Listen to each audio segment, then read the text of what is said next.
नमस्कार, आप देख रहे हैं एक भारत वंचितों की आवाज और आपके साथ मैं हूं राम बाबू गौतम। मैं लगातार कह रहा हूं कि उत्तर प्रदेश में इस बार 2024 की जो राजनीति है वो बहुत तेजी तेजी से करवटें बदल रही है। इसमें कब क्या हो जाए कुछ कहा नहीं जा सकता है। इस बार पल्लवी पटेल ने ऐसा पासा फेंका है जिससे एक बार फिर से इंडिया गठबंधन को लेकर के तरह तरह की सुगबुगाहट और तरह तरह की सियासी चर्चाएं शुरू हो गई हैं। आज मैं आपको 3 तारीखों के जरिए बताऊंगा कि आखिर इन 3 तारीखों में पल्लवी पटेल के साथ क्या हुआ, पल्लवी पटेल ने कैसे पूरी राजनीति को पलट दिया, पल्लवी पटेल ने किस तरीके से नई चर्चाओं को जन्म दे दिया। पल्लवी पटेल को लेकर के 2 तरह की चर्चाएं हो रही हैं कि वो अखिलेश से नाराज हैं, मायावती के करीब हैं, कुछ लोग उनका नाम भाजपा से एनडीए से भी जोड़ रहे हैं। लेकिन आज मैं आपको 3 तारीखों के जरिए बताऊंगा कि आखिर वो 3 तारीखें कौन हैं और पल्लवी पटेल ने किस तरीके से उन 3 अलग अलग तारीखों पर ऐसा क्या किया है जिसके बाद से पल्लवी पटेल को लेकर के सियासी सरगर्मियां काफी ज्यादा जोरों पर है।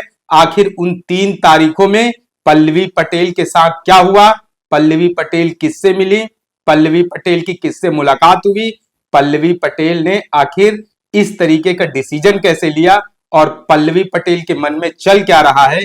इन सारी चीजों के आज सवाल जो है, इन सारे सवालों के जवाब ढूंढने की कोशिश की जाएगी। पल्लवी पटेल ने सबसे पहले 12 मार्च से एक सिलसिला शुरू होता है। 12 मार्च पल्लवी पटेल दरअसल इस समय अखिलेश यादव के साथ, अखिलेश यादव की पार्टी समाजवादी पार्टी के साथ उनका अलायंस है और वो गठबंधन का हिस्सा है। पल्लवी पटेल ने 12 मार्च को एक ट्वीट किया। उस ट्वीट में उन्होंने लिखा कि पीडीए जो है, उस पीडीए के सपने को साकार करके सबको मिलकर चलना होगा, सबको जो है एक साथ लड़ाई लड़नी होगी। और उन्होंने कहा कि जो पीडीए है वो, उन्होंने कहा और यहां तक कहा कि नई सत्ता स्थापित करने के लिए सबको साथ आना पड़ेगा। और पीडीए के समर्थन में पल्लवी पटेल ने जमकर भाषण दिया। 12 मार्च को पल्लवी पटेल ने अखिलेश यादव के बनाए गए पीडीओ को लेकर के क्या कुछ कहा उनके समर्थन में, सबसे पहले आप उनकी ये बाइट सुनिए और उसके बाद मैं आपको आगे की बात बताता हूं। तो मैं अपील करती हूं आपसे कि जो नारा हमने दिया है पीडीए, मैं तो कहूंगी चाहे दुनिया भर में उंगलियां उठें कि पीडीए का सही अर्थ है पिछड़ा, दलित, अल्पसंख्यक, मुसलमान। क्योंकि अगर कोई है जो पूरी ताकत से इस देश में सामाजिक न्याय के आंदोलन को ताकत देने का काम कर रहा है तो वो पिछड़ा, दलित, अल्पसंख्यक, मुसलमान है। और आज वक्त है, आज तकादा है, आज वक्त की मांग है कि पिछड़ा, दलित, अल्पसंख्यक को एक मुट्ठी बन करके एक ताकत के रूप में खड़ा होना पड़ेगा और नई सत्ता को स्थापित करने के लिए अपना दिल और दिमाग, आत्मा को भी अगर कुर्बान करना पड़े तो आपके आगे बढ़ना होगा। 12 मार्च के बाद अब आ जाइए 15 मार्च को। 3 दिनों का वक्त। आखिर इन 3 दिनों में क्या हुआ, पल्लवी पटेल ने किससे मुलाकात की और इन्हीं 3 दिनों के बाद 12 मार्च के बाद ये चर्चा शुरू होने लगी।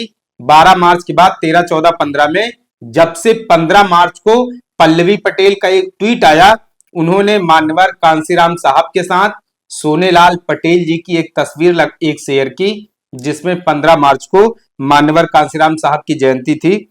उन्होंने लिखा तस्वीर शेयर करते हुए कि दलितों, वंचितों एवं शोषितों को अधिकार दिलाने के लिए जीवन पर्यंत संघर्ष करने वाले मान्यवर श्री कांसीराम जी की जयंती पर शत शत नमन।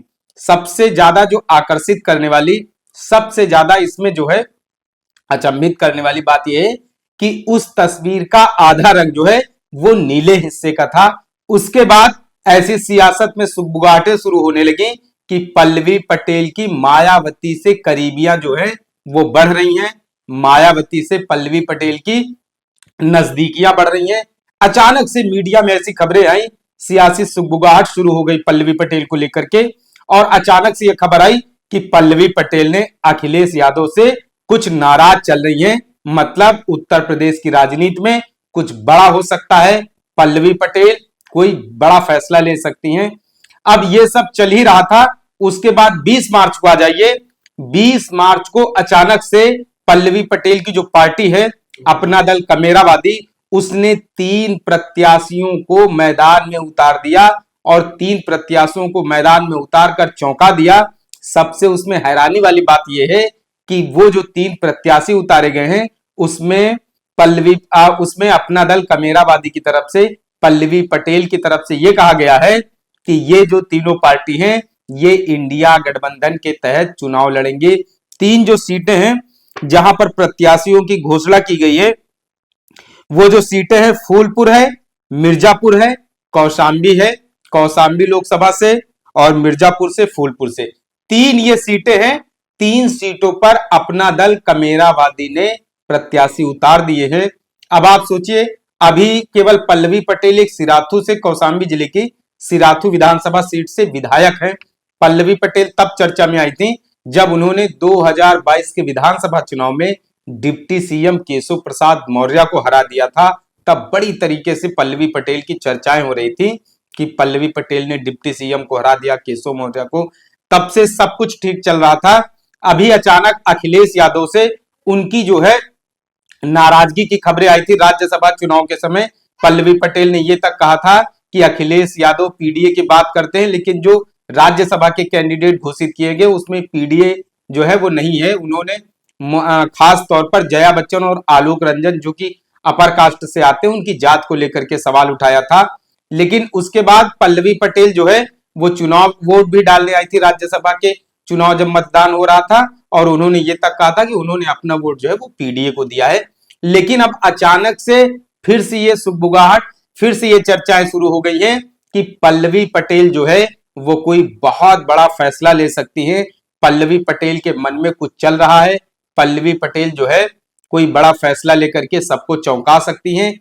अभी इधर 2-3 दिनों से चर्चाएं चल रही हैं कि पल्लवी पटेल मायावती के भी काफी करीब है। तो मैं लगातार ये चीज कह रहा हूं, और सबसे चौंकाने वाली बात तो यह है कि पल्लवी पटेल ने कहा है कि वो इंडिया गठबंधन के तहत अपने 3 प्रत्याशियों को उतारेंगी, फूलपुर, कौशाम्बी, मिर्जापुर। और मिर्जापुर से सबसे बड़ी बात यह है कि उनकी बहन भी सांसद हैं, अनुप्रिया पटेल। तो कहीं ना कहीं 2 बहनों में एक तरीके से अंतर्द्वंद भी, राजनीतिक आमना सामना भी होने जा रहा है, हो सकता है। तो आप देखिए कि उत्तर प्रदेश की राजनीति जो है कितनी तेजी से करवटें बदल रही है, और इसमें एक बार पल्लवी पटेल जो है वो इस समय सबसे ज्यादा चर्चा का मुद्दा बनी हुई है। मैं लगातार कह रहा हूं कि पहले चरण का नामांकन शुरू हो चुका है और अभी बहुत सारी पार्टियों ने अपने से आधे से ज्यादा प्रत्याशी भी मैदान में नहीं उतारे हैं।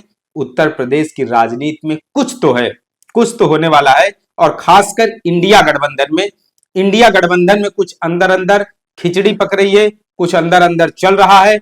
कुछ दिनों के अंदर वो चीजें जो भी हैं वो सामने आ जाएंगी। लेकिन इस बीच में पल्लवी पटेल के बारे में जो भी चर्चाएं चल रही हैं, पल्लवी पटेल ने जो 3 प्रत्याशी उतारे हैं, उन एक तरीके से 3 प्रत्याशियों को मैदान में उतारकर उन्होंने नई चर्चा को जन्म दे दिया है। अब देखना है कि ये जो 3 प्रत्याशी उतारे गए हैं, इन 3 प्रत्याशियों को इंडिया गठबंधन के तहत प्रत्याशी उतारे गए हैं, इनको कांग्रेस किन सीटों पर समर्थन देगी, मायावती से क्या उनकी बातचीत चल रही है, या फिर अखिलेश यादव से उनकी कोई नाराजगी है, या फिर अखिलेश यादव से बार्गेनिंग करने के लिए, सीटों को ज्यादा से ज्यादा सीटें लेने के लिए कोई नाराजगी दिखाई जा रही है। 2 से 3 दिनों में सारी चीजें जो है सामने आ जाएंगी। फैसला पल्लवी पटेल को लेना है, अपना दल कमेरावादी को लेना है। देखिए जो भी चीजें होंगी बहुत जल्द जनता के सामने होंगी। आपको ये एनालिसिस, ये विश्लेषण कैसा लगा, इसके बारे में आप हमें अपने कमेंट, अपने सुझाव जरूर दें। आपसे अपील है कि आप एक भारत को शेयर और सब्सक्राइब भी करते रहें, जिससे कि शोषितों, पीड़ितों, वंचितों और मजलूमों की आवाज को एक बड़ा मंच बनाया जा सके। धन्यवाद।